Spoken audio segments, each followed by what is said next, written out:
Salam əziz dostlar, həsədin yaranma səbəbləri haqqında danışmaq istəyirəm. Həsədin yaranma səbəblərindən biri və birincisi təkəbbürdür. Bu təkəbbür haqqında danışmışıq keçmiş videolarımızda. İnsan özünü digərlərindən üstün görür və deyir ki, niyə onda var, məndə yoxdur? Mən axı ondan üstünəm.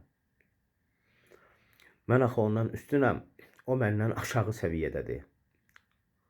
O məndən aşağı səviyyədə ola-ola niyə filan işlərə malikdir, filan mülklərə malikdir, filan şeylərə malikdir? Niyə onda var, məndə yoxdur?